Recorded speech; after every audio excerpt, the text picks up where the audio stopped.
I have asked the different ministries to start working yet again with the different players to see how we can contain these prices and how we can shield people where we cannot contain prices.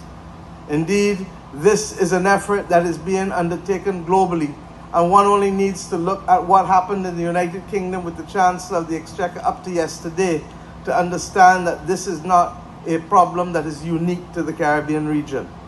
But when I walked in Guyana last week, and I could see pineapples at the equivalent of what would be $1 US, and almost all forms of ground provisions at between 25 and 30 and 40 cents US a pound, then I know that we have a solemn obligation to get the transportation issues that are bedeviling us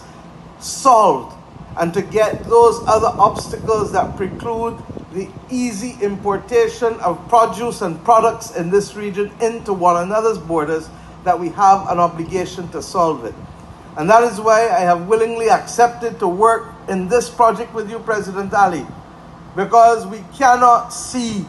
produce rotten,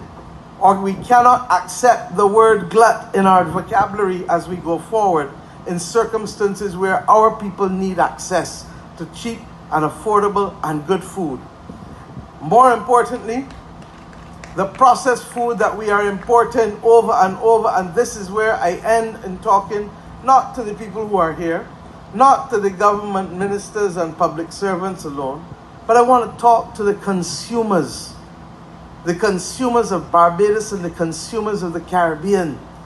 Because in your hand lies the choice. And more often than not,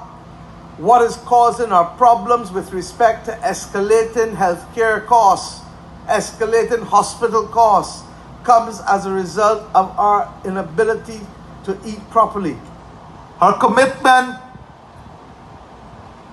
to regional food security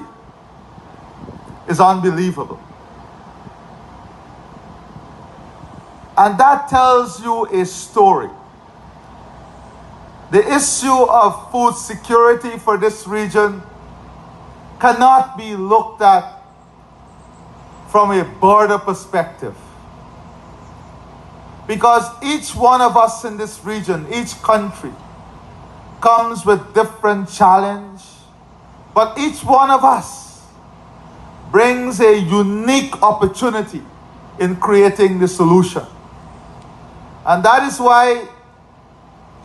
over the past months, building off of the Prime Minister's charge of 25 by 2025, building off earlier initiatives like the Jack Dale initiative, we have been putting a lot of energy in bringing agriculture and food production at the spotlight of this region's development.